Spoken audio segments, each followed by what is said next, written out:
तो ये आपका काइनेमेटिक्स का लास्ट पार्ट है, जिस चैप्टर का नाम है आपका motion in plane, motion in a plane, motion in a plane. तो सबसे पहले इसमें जो पहला टॉपिक आएगा आपका relative motion in one dimension.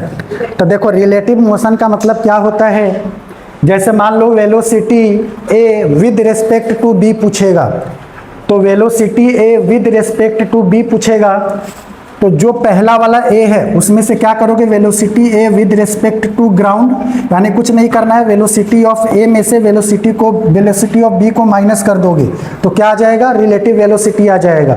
अभी सिर्फ कॉन्सेप्ट बताऊंगा, ये क्वेश्चन में कैसे यूज होगा, जब क्वेश्चन करवाऊंगा तो वहां पे आ जाएगा।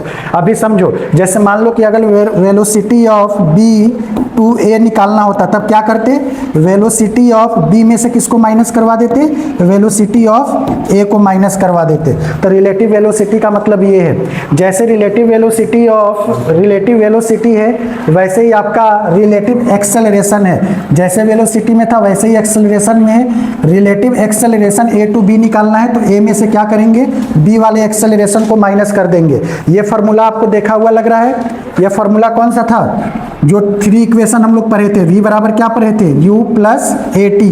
तो बस रिलेटिव वेलोसिटी का कॉन्सेप्ट है, तो इस सब में क्या लगा दिया है, रिलेटिव लगा दिया है। टाइम हमेशा कांस्टेंट, मतलब टाइम किसी पे डिपेंड नहीं करता है तो टाइम में रिलेटिव नहीं लगाएंगे। वेलोसिटी रिलेटिव होता है, एक्सेलरेशन रिलेटिव होता है। इसी प्रकार ये पहला फॉर्मूला था। दूसरा फॉर्मूला आप लोगों ने क्या पढ़ा था, s बराबर U T plus half A T square. तो जो रिलेटिव वेलोसिटी डिपेंड करेगा उसमें रिलेटिव लगाए हुए है, टाइम में नहीं लगाएंगे। ऐसे ही तीसरा फॉर्मूला ये हो गया। तो ये आपका रिलेटिव वेलोसिटी में तीनों फॉर्मूले को मैंने बता दिया। इसके बाद देखो ये यहाँ पर मान लो कि ये दो ट्रेन है, ये आपका पहला ट्रेन है, ट्रेन 1, और ये आपका ट्रेन 2 है, ट्रेन 2। तो अगर इस ट्रेन की लंबाई LA है और ये VA स्पीड से इस तरफ जा रहा है, और ये ट्रेन की लंबाई LB है और VB स्पीड से इधर आ रहा है, तो जब दोनों अपोजिट डायरेक्शन में जाएगा तो अपोजिट डायरेक्शन में टाइम कैसे निकालेंगे, दोनों को जोड़ देंगे और अपोजिट डायरेक्शन होगा तो याद रखना वेलोसिटी को ऐड करते हैं। अपोजिट डायरेक्शन में वेलोसिटी को क्या करते हैं, ऐड करते हैं। लेकिन अगर डायरेक्शन सेम रहा, ट्रेन A भी इधर जा रहा है, ट्रेन B इधर भी जा रहा है, तो उस केस में वेलोसिटी को क्या करेंगे, माइनस करेंगे। लेंथ तो हमेशा ऐड ही होगा। बस याद क्या रखना है कि अगर स्पीड आपका, अगर ट्रेन दोनों अपोजिट डायरेक्शन में जा रहा है तो दोनों के स्पीड को जोड़ देंगे, अगर ट्रेन सेम डायरेक्शन में जा रहा है तो दोनों के स्पीड को माइनस कर लेंगे। उसके बाद मोशन अंडर ग्रेविटी में मान लो कोई ये बॉल गिर रहा है तो ए टू बी निकालना है। तो देखो ए टू बी निकालोगे तो पहले किसका वेलोसिटी लोगे, ए से। तो मैंने क्या बोला था कि एक्सेलरेशन ड्यू टू ग्रेविटी में एक्सेलरेशन हमेशा क्या लेते हैं, माइनस जी। तो ए का एक्सेलरेशन मान लो क्या है, माइनस जी है। मैंने माइनस लगाया, बी ऊपर जा रहा है, मैंने बोला था एक्सेलरेशन ऊपर से नीचे आए या नीचे से ऊपर जाए, हमेशा माइनस जी लेते हैं। तो ये माइनस जी आ गया। अब तो आप लोग जानते हो माइनस माइनस प्लस होकर ये क्या बन जाएगा, जीरो बन जाएगा। तो रिलेटिव एक्सेलरेशन क्या आ गया, जीरो। ऐसे ही कहेगा कि टाइम क्या आएगा जब ये दोनों मिलेंगे, तो टाइम का फॉर्मूला कुछ नहीं है, ये हाइट दिया रहेगा, हाइट और दोनों के वेलोसिटी को क्या करोगे, ऐड कर दोगे, क्योंकि ये दोनों क्या है, अपोजिट डायरेक्शन में आ रहे हैं। तो जब भी अपोजिट डायरेक्शन में जाए तो वेलोसिटी को क्या करना होता है, ऐड करना होता है। तो वही ये यहाँ पर यही लिखा हुआ है कि time when A and B will meet, ऐसा क्वेश्चन क्रिएट करके दे देगा कि ए और बी कब मिलेंगे। तो बस आपको जितना हाइट दिया है और दोनों के स्पीड को ऐड करके डिवाइड कर दोगे तो टाइम आ जाता है। उसके बाद आपका reverse humour in one dimension, reverse humour problem है। तो बस आपको ये याद रखना है कि डाउन स्ट्रीम क्या होता है और अप स्ट्रीम क्या होता है। डाउन स्ट्रीम का मतलब है, जैसे मान लो कि आप लोग जानते हैं रिवर भी फ्लो करता और ये स्विमर है वो भी स्विमिंग करेगा। तो अगर जिधर रिवर फ्लो कर रहा है उधर ही स्विमर जा रहा है तो उसको हम लोग क्या बोलेंगे, डाउन स्ट्रीम, यानी रिवर के फ्लो के डायरेक्शन में वो स्विमिंग कर रहा है तो उसको मैं क्या बोलूंगा, डाउन स्ट्रीम बोलूंगा। तो वही चीज यहाँ पर लिखा हुआ है। तो डाउन डाउन स्ट्रीम के केस में टाइम कैसे निकालेंगे, एक्स का मतलब आपको डिस्टेंस दिया रहेगा कि इतना डिस्टेंस है, और जो वेलोसिटी ऑफ स्विमर है और जो वेलोसिटी ऑफ रिवर है दोनों को ऐड करके डिवाइड कर दोगे तो टाइम आ जाएगा।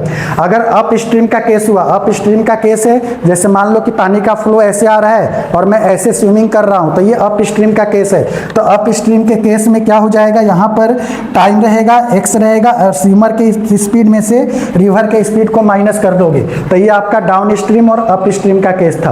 अब नेक्स्ट आएंगे तो नेक्स्ट में एक्सीलरेटर का कॉन्सेप्ट है, बस आपको कुछ नहीं याद रखना है। टाइम t3 बोलेगा तो t3 बराबर इसको भूल जाओ, इसको भूल जाओ, बस याद रखना t1 t2 t1 plus t2। t1 क्या होता है, दे रखा है कि time taken by a man to move distance on a stationary accelerator. जब एक्सेलरेटर आपका रुका हुआ है तो उस समय टाइम क्या है, t2 क्या है, time taken by a stationary man to move distance d along with moving accelerator. जब एक्सेलरेटर मूव कर रहा है तो क्या होगा, t3 का फॉर्मूला बता ही दिया, दोनों के टाइम को मल्टीप्लाई करोगे और डिवाइड करोगे तो आ जाएगा। इस पे क्वेश्चन आया नहीं है, लेकिन माइंड में रखना कि अगर टाइम t3 पूछा तो कैसे करेंगे। उसके बाद मिनिमम डिस्टेंस का कॉन्सेप्ट है, ये क्वेश्चन में यूज होगा, इसलिए इसको ध्यान से देखो। मिनिमम डिस्टेंस में डिस्टेंस मिनिमम कैसे निकालेंगे, यहाँ पर x और v है ना, जो आपका x और v है under root v square plus u square. v कहाँ पर है, यहाँ पर a की वेलोसिटी है और u यहाँ पर b की स्पीड वेलोसिटी है, तो कहेगा ये डिस्टेंस मिनिमम कितना होगा, तो डिस्टेंस मिनिमम का फॉर्मूला ये x v under root v square plus u square याद रखोगे। अभी कुछ नहीं समझ में आ रहा होगा, ये क्वेश्चन जब समझाऊंगा तो आप खुद समझ जाओगे कि कैसे यूज हो रहा है। ऐसे ही यहाँ पर टाइम टेकन रुच मिनिमम डिस्टेंस, तो डी एक्स यू अपॉन में v square plus u square हो जाएगा। इसके बाद आ जाओ मिनिमम सेपरेशन, वही देखो यहाँ पर इनिशियल स्पीड को जीरो कर दिया गया है, इसको छोड़ भी दोगे तो कोई दिक्कत नहीं है, इसको छोड़ दो, इसको भी छोड़ सकते हो। हाँ, रेन मैन प्रॉब्लम है, रेन मैन प्रॉब्लम को समझो। जाहिर सी बात है कि मान लो कि आप देखो, आप लोग जानते हो बारिश की बूंदें ऊपर से कैसे आती है, क्या तिरछा आती है या सीधा आती है?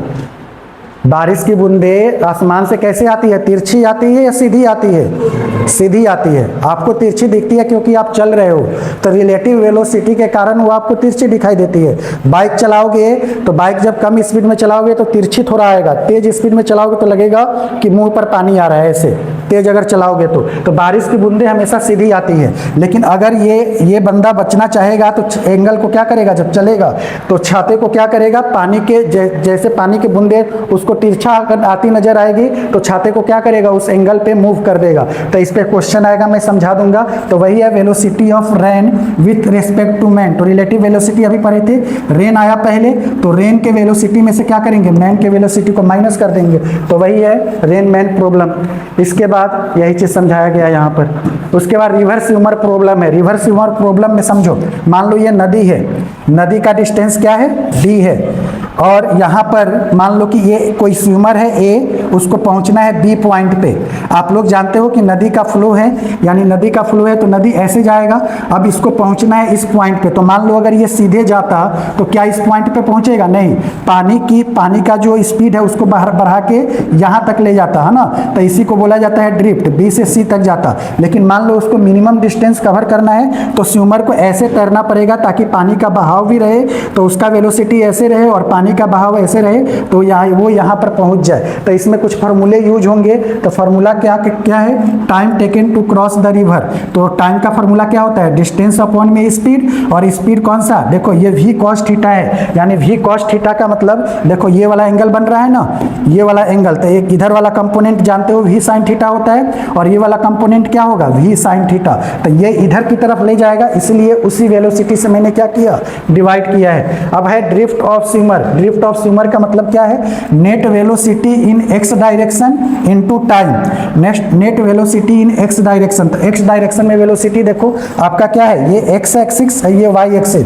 तो velocity of rain minus velocity of river minus velocity of swimmer, velocity of river minus velocity of swimmer, ये वाला नेट वेलोसिटी होगा। देखो ये वाला इसकी ये रखा है यहाँ पर, और टाइम से मल्टीप्लाई किया तो क्या आ गया, ड्रिफ्ट ऑफ स्विमर आ गया। अभी क्वेश्चन करवाऊंगा तो और क्लियर हो जाएगा, ठीक है।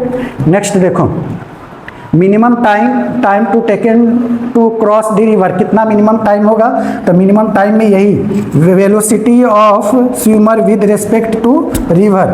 तो फार्मूला क्या हो जाएगा? Drift in this case will be, velocity को क्या करोगे? इस टाइम से मल्टीप्लाई करोगे, डी बाई वी एस क्या है? टाइम है, तो ये आपका निकल जाएगा ड्रिफ्ट कितना किया। मिनिमम ड्रिफ्ट कितना होगा? ये सब ये केस छोड़ भी सकते हो, कोई दिक्कत नहीं है ना।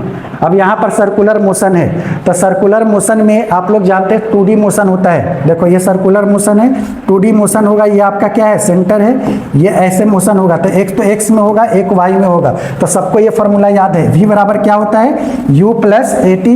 दूसरा फार्मूला क्या है? s बराबर U T plus half A T square. और तीसरा फार्मूला क्या है? v स्क्वायर बराबर यू स्क्वायर प्लस 2as।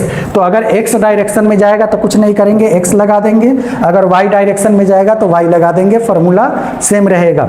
इसके बाद आप लोगों को बताया था, जब वेक्टर पढ़ाया था, तो एक्सियल वेक्टर क्या होता है? एक्स, देखो इसमें कंसेप्ट आ जाता है, जब भी सर्कुलर मोशन पर होगे तो हम लोग जैसे लीनियर मोशन पढ़ते हैं तो एक्स को क्या बोलते हैं? डिस्प्लेसमेंट, एक्स को डिस्प्लेसमेंट। लेकिन जब भी सर्कुलर मोशन पर होगे तो डिस्प्लेसमेंट को किससे दिखाओगे? थीटा से। मतलब जैसे लीनियर मोशन में एक्स डिस्प्लेसमेंट होता है, तो वैसे ही सर्कुलर मोशन में थीटा क्या होता है? एंगुलर डिस्प्लेसमेंट होता है। क्या होता है? Angular displacement. जैसे यू आपका क्या है? इनिशियल वेलोसिटी, तो यहाँ पर ओमेगा आई क्या है बताओ? ओमेगा आई हो जाएगा, u आपका इनिशियल वेलोसिटी है, ओमेगा आई क्या हो जाएगा? Angular, initial angular velocity. Phi क्या है? Final velocity. ओमेगा एफ का मतलब final angular velocity. A acceleration होता है, और यहाँ पर अल्फा क्या हो जाएगा? Angular acceleration. तो ये मैंने क्या किया? रिलेट करके आपको समझा दिया। तो ये सारे टर्म क्या होते हैं? एक्सियल वेक्टर होते हैं। अब जैसे आप लोग ये 3 फार्मूला पढ़े हो, यू v बराबर क्या पढ़े हो? u plus A T. तो अगर सर्कुलर मोशन में लगाओगे तो v की जगह क्या आ जाएगा? फाइनल एंगुलर वेलोसिटी, u का मतलब इनिशियल एंगुलर वेलोसिटी, a की जगह अल्फा आ जाएगा, टाइम तो सब बगल टाइम ही रहेगा। तो वो तीनों फार्मूला इस तरह कन्वर्ट हो गया। थीटा क्या हो जाएगा? Angular displacement. जैसे वहां था s बराबर U T plus half A T square, तो यहाँ थीटा क्या है? Omega I T plus half alpha T square. सामने बैठे हो इसलिए बार बार ध्यान तुम्हारे ऊपर जा रहा है, डिस्टर्ब मत करो, सुनो ध्यान से। ओमेगा एफ स्क्वायर बराबर क्या हो जाएगा? ओमेगा आई स्क्वायर प्लस 2 अल्फा थीटा। कुछ नहीं किया, अगर आपको बेसिक 3 फार्मूला याद है और आप जानते हो कि x को थीटा लिखते, u को ओमेगा आई, v को ओमेगा एफ, a को अल्फा, ये फार्मूला नहीं भी याद रहेगा तो आप खुद कर लोगे। उसके बाद कह रहा है कि what if alpha is not constant. तो याद करो, जब एक्सेलरेशन कांस्टेंट था तभी ये तीनों फार्मूला वैलिड था। तो जब अल्फा अगर कांस्टेंट नहीं होगा तो वही डिफरेंशिएशन का सहारा लेंगे। यानी v बराबर हम लोग कैसे निकालते थे? dx by D T. तो यहाँ ओमेगा कैसे निकालेंगे? D theta by D T. Relate करो, v मतलब ओमेगा, x मतलब थीटा, बाकी सब सेम है।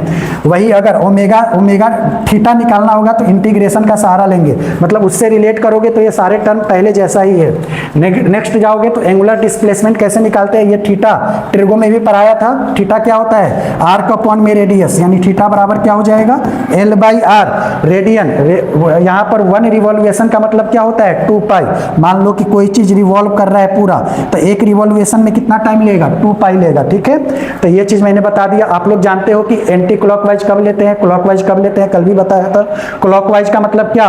क्लॉकवाइज का मतलब थीटा क्या होता था बताओ? निगेटिव। एंटी क्लॉकवाइज का मतलब थीटा क्या होता था? पॉजिटिव। तो पॉजिटिव का मतलब ऊपर, निगेटिव का मतलब नीचे, ये कल भी बताया था। ओमेगा एवरेज निकालना होगा तो जैसे v एवरेज निकालते हो तो क्या करते हो? डेल्टा एस अपॉन में डेल्टा टी करते हो। रिलेट करके पढ़ोगे, कभी गलत नहीं करोगे। तो वैसे ही यहाँ पर डेल्टा एस की जगह क्या आ जाएगा? डेल्टा थीटा आ जाएगा। इंस्टेंटेनियस निकालना होगा तो जैसे हम लोग ds बाई डी टी करते थे, यहाँ D theta by D T करेंगे। ओमेगा बराबर 2 पाई टी, ये तो फॉर्मूला सबको याद होना चाहिए। टाइम पीरियड फ्रीक्वेंसी के रेसिप्रोकल होता है, तो ओमेगा बराबर 2 पाई बाई टी रखो या 2 पाई एफ लिखो, ये आपको पता होना चाहिए।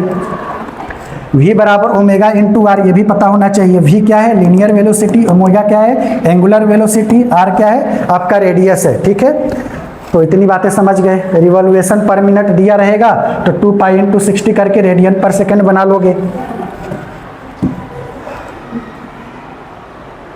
वही चीज है अब यहाँ पर v directly proportional to r। समझ गए कि v बराबर ओमेगा r है, तो v डायरेक्टली प्रोपोर्शनल क्या हो जाएगा? रेडियस के। वही चीज़ दे रखा है, सब चीज़ वही है। देखो अब अल्फा एवरेज निकालना है, एक कैसे निकालते थे, v minus you by T, तो रिलेट कर दोगे, v क्या था final velocity, omega F final angular momentum minus initial angular momentum. अगर अल्फा निकालना रहता था ए, वहाँ पर a निकालना रहता था, याद करो a निकालना रहता था तो पहले क्या करते थे, जो s था उसका डिफरेंशिएशन करते थे और फिर डबल डिफरेंशिएशन करते थे तो एक्सेलरेशन आ जा रहा था। तो यहाँ डबल डिफरेंशिएशन करोगे तो अल्फा आ जाएगा, वही सब दे रखा है। सेंट्रीपिटल एक्सेलरेशन सबको पता है, सेंट्रीपिटल एक्सेलरेशन क्या होता है,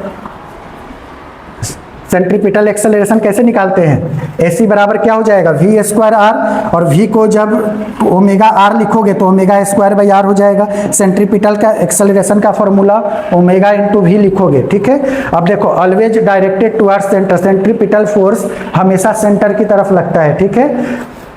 और ये याद रखना सेंट्रीपिटल फोर्स कभी जीरो नहीं होता है, लेकिन ये जो आपका टेंजेंशियल एक्सेलरेशन है ये आपका जीरो हो सकता है, ठीक है। आगे आ जाओ, क्वेश्चन करने के लिए भी टाइम बचाना है, बाकी आपको तो मैं PDF दे ही दूंगा, उसमें से पढ़ लेना। ए नेट निकालना होगा तो AC का स्क्वायर प्लस AT का स्क्वायर करोगे। AC क्या है आपका सेंट्रीपिटल एक्सेलरेशन, AT क्या है आपका टेंजेंशियल एक्सेलरेशन। इसमें से क्या जीरो नहीं होगा बताओ, सेंट्रीपिटल एक्सेलरेशन कभी जीरो नहीं होता है, और टेंजेंशियल एक्सेलरेशन जीरो हो भी सकता है नहीं भी हो सकता है। कंसेप्चुअल क्वेश्चन के लिए ये चीज़ याद रखना, ठीक है। वही सब समझाया हुआ है, स्पीड अप स्पीड डाउन ये सब पढ़ लेना। यूनिफॉर्म सर्कुलर मोशन वही सब चीज़ वही है जो मैंने ऊपर समझाया, इसको एक बार पढ़ लेना, है ना। Non uniform circular motion, kinetic energy, ये सब आप लोग पढ़ लेना, है ना, क्योंकि क्वेश्चन फिर करवाने का टाइम नहीं बचेगा। अब 3 केसेस है फ्रिक्शन, अभी फ्रिक्शन में लॉ ऑफ मोशन में पढ़ाऊंगा तो वहाँ और क्लियर हो जाएगा। तो यहाँ सिर्फ फार्मूला माइंड में रख सकते हो कि फ्रिक्शन का मतलब कब फ्रिक्शन आपको मैक्सिमम इक्वल लेना है। तो ये देखो सेंट्रीपिटल फोर्स का फार्मूला है mv स्क्वायर, क्या है mv square by r, centripetal formula है। तो जब फ्रिक्शन मैक्सिमम होगा और ज़्यादा होगा या कम होगा तभी ये क्या होगा, सेफ होगा। वही चीज़ है, सेफ कब होगा तो under root mu g r, mu क्या होता है कोफिशिएंट ऑफ फ्रिक्शन। जब ये फ्रिक्शन चैप्टर पढ़ाऊंगा, g acceleration due to gravity, r क्या है रेडियस है। तो बस फार्मूला माइंड में रखना है कि ये और ये फार्मूला माइंड में रखना।